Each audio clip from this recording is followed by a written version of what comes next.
This is Ukraine Media Center on the 2nd of February. I am Svetlana Cheparenko. We'll be talking about the approval by the European Union of the support fund for Ukraine. We are talking to Vsevolod Chentsov, the head of the mission of Ukraine to the European Union. Welcome, sir. So, 50 billion euro package of aid, how it is going to work, what are the terms and timelines for delivery, and what this money will be targeted for. All these questions will be answered very shortly. But it is important that yesterday a political decision was made. All the bodies, including the European Commission, European Parliament, and European Council, will be concluding the so-called trialogue that was initiated quite recently. It is expected that the next week will see the lawmakers' proposition to be approved finally. And the Council, which is the highest body of the Union, will approve it in a certain format. It is important that the political decision has been approved. The European Parliament, as we expect it to do, will vote in favor of this instrument, of this facility, not in the upcoming session that will take place next week, but rather the next session after this one, which is to say by the end of this month. This will open an opportunity to begin the use of this facility. It is important for us to make sure that the facility starts working where we are looking into the support of the macro financing of Ukraine's economy. The way we see it, in March we will receive the first tranche of this facility. We are doing our best to make sure that the first tranche is larger than what has so far been standard tranches in this, within the framework of this facility, as a previous macro-financial support is somewhere at the level of 1.5 billion. But this is a new facility. We want this one to be bigger, to cover all the current expenditures and to cover the budget deficit that we see at the beginning of the year. This is a typical process when you don't have that much revenue at the beginning of the year, but now that we are in the situation of war, the general environment is worse. So it's important that this facility starts working. Our expectations are for the delivery of this instrument. Now, the whole facility has been approved, and there are some specifics to it, how the money is being distributed. That has to be green-lighted yet. But there are three major pillars, including macro financial stability that I have mentioned, second part, the so-called investment pillar, and the third one is a technical aid.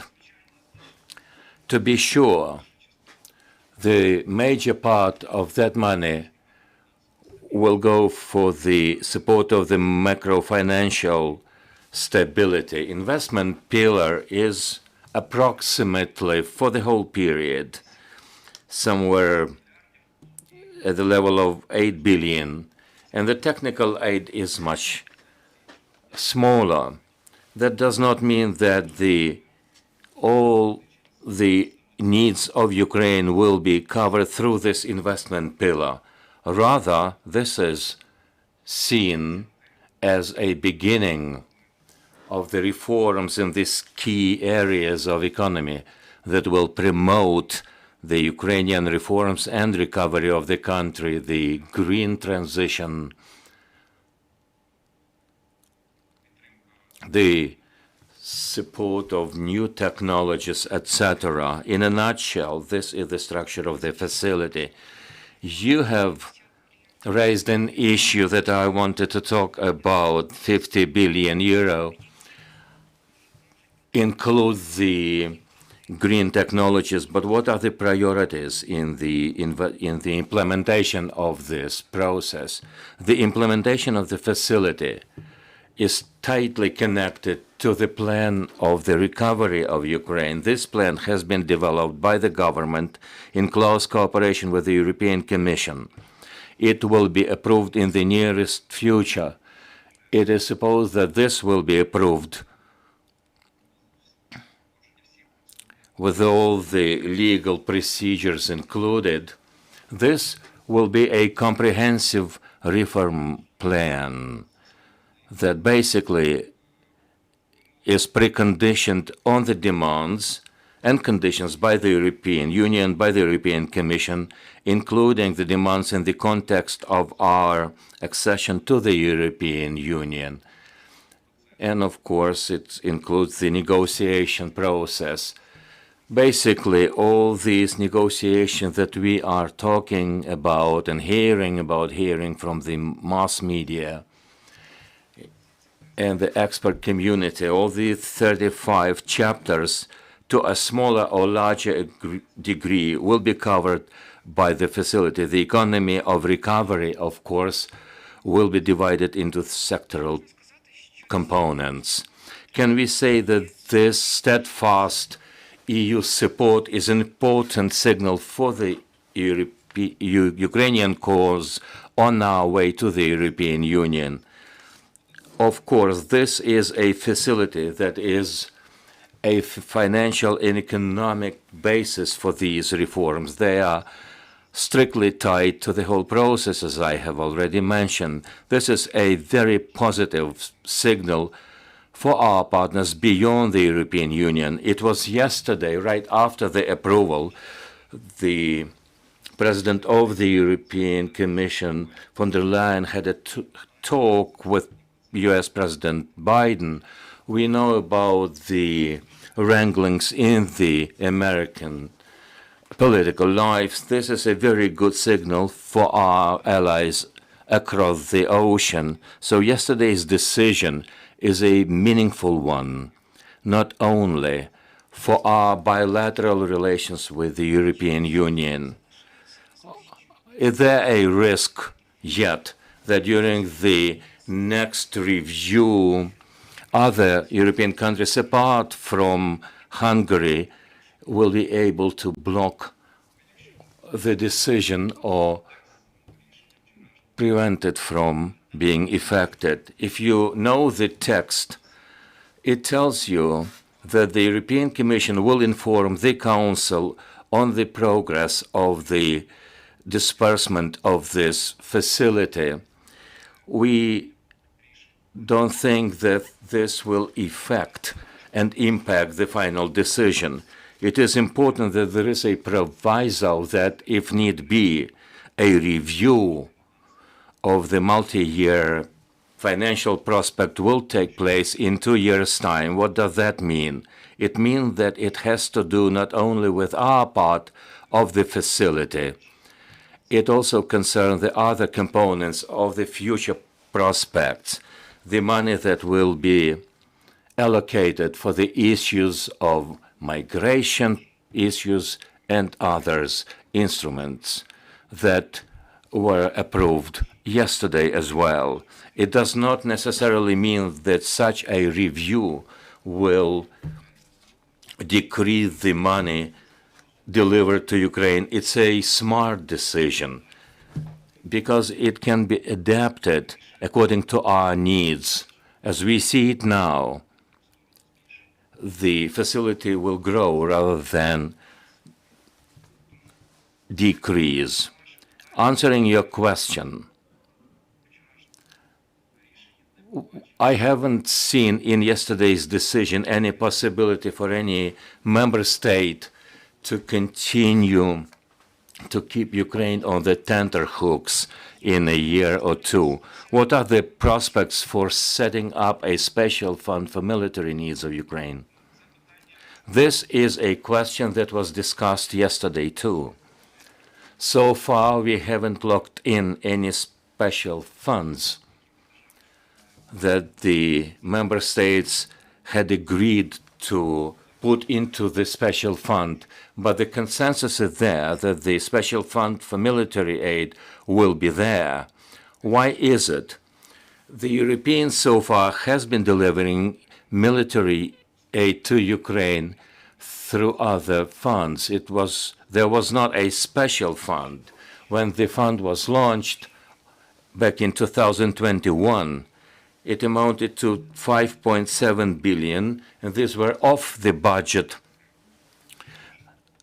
money that were filled in by specific member states. Since the unprovoked full military invasion, this money has been reserved for Ukraine. The member states have announced that they will pledge more resources than the fund foresaw. Additionally, there was an agreement on additional 2 billion euros. That's why the European Commission, including Mr. Borrell, who is the High Representative of the Security and Foreign Affairs, he's also a Vice President of the European Commission, he has come up with an idea to set up a special fund. In an answer to today's needs, this fund will have to be filled with about 5 billion euro. The logic is still there. What is the subject of today's discussions? Germany has initiated these rounds of negotiations to make sure that the bilateral aid delivered by the EU members to Ukraine will take on board and also include different other contributions, either partly or in general. Yesterday's negotiations showed that they are coming closer to a unanimous understanding. What is other difference? Until recently, member states could deliver rounds of ammunition to Ukraine that they had in their storehouses. Basically, these were weapons of the Soviet era. These resources have been depleted. We have basically started a new cycle where we need the ammunition and weaponry to be produced for Ukraine. It requires cash, it requires investment, so there is a need for a new instrument. Apart from the financial issues, a newly appointed French minister mentioned some instrument that the European Commission will be developing that will be targeting a number of the Ukrainian kinds of produce. Do you think that Ukraine can impact in any way such a decision by the European Commission?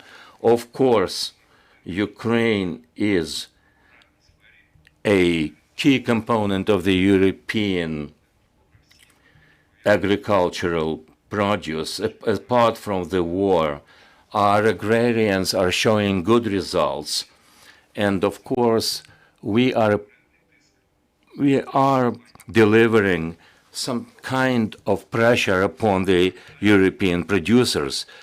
In an answer to your question whether we have an impact, of course the government and the ministries through their channels of contacts work towards the European understanding of our position. Why is it that Ukraine is not only a competitor, we're also a serious contributor to the European security? We manufacture high-quality produce that costs less than analogous produce in Europe, including sugar and poultry. Yes, farmers are not happy that we are narrowing their capabilities to sell their produce, but if we look in a broader context in terms of the consumer interests, the interests of other industries of the European economy that use these produces, if they are interested in this cooperation, what will be the safety devices? The European Commission has already developed some instruments, and our In case the European Commission approves of that, this is only the first stage, including the financial issue that we have just been discussing. That is to say that if this instrument, again, works in a way that it has been seen by the Commission, it will mean that we will be able to export as much produce as is compared to the volume of 2022 and 23. In case we overdraft these levels, the European Commission will come up with a recommendation for the European Union to restrict such surplus levels of exports, but so far it is on a good way to be implemented. Questions from our journalists. Nadia Yurchenko from Ukrinform. 2 points. 50 billion euros that were granted yesterday. There are some preconditions, including the control mechanisms. Were these the mechanisms that were foreseen at the first stage, or was it a demand from Hungary? From the very first day, the overseeing mechanisms were there, and there are a couple of stages, including auditing, a standard procedure for such facilities, in spite of the fact that this is a fresh instrument. It's a joint work by the European Union bodies and our supervision committees, including the Parliament. We are developing a plan for economic reforms of the Ukrainian economy. It will be targeting some indicators, and the Europeans will see whether these indicators correspond and comply with the vision. And there is another point. Reporting. The reporting will be there on an annual basis, and if case need be, there will be a review in 2 years' time. That is somewhere in the middle of the implementation of the facility. As for the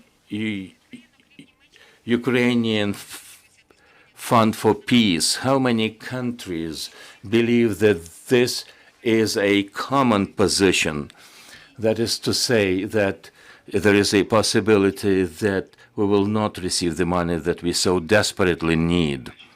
Apart from Germany, there are countries that share this view. Today, Germany promotes such idea. But to reiterate, everyone understands that there must be a balance found, because both in the EU budget as well as when